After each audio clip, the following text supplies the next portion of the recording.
এই যে দেখেন এখানে আমের বীজটা অঙ্কুরোদ্গম হয়েছে, এটাকে সাধারণত বলা হয় এপিজিয়াল জার্মিনেশন, অর্থাৎ এপি মানে উপরে, জিও মানে পৃথিবী। আমের আটি যখন কোথাও ফেলানো হয় তখন মাটির নিচ থেকে সেই আটিটাকে চাপ দিয়ে উপরে উঠিয়ে দেওয়া হয়, এই জন্য এটাকে এপিজিয়াল জার্মিনেশন বলে।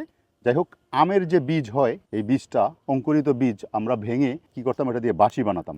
আপনারা নিশ্চয়ই সেটা দিয়ে বাঁশি বানিয়ে ছেলেবেলায় বাঁশি বাজিয়েছেন।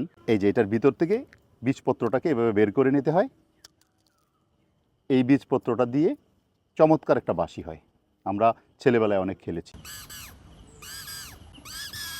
এছাড়া আমের বীজপত্র শুকিয়ে পাউডার করে সেবন করলে শরীরের রক্ত সঞ্চালন প্রক্রিয়াকে উন্নত করে, রক্তে অতিরিক্ত সুগারের সমস্যায়ও এটা কার্যকরী, অতিরিক্ত দুশ্চিন্তা দূর করে। সেই সঙ্গে পাইলস এবং কনস্টিপেশনের সমস্যা হলে আমের বীজ চূর্ণ করে পানিতে মিশিয়ে সকালে এবং বিকালে সেবন করলে সমস্যাটা দূর হয়ে যায়।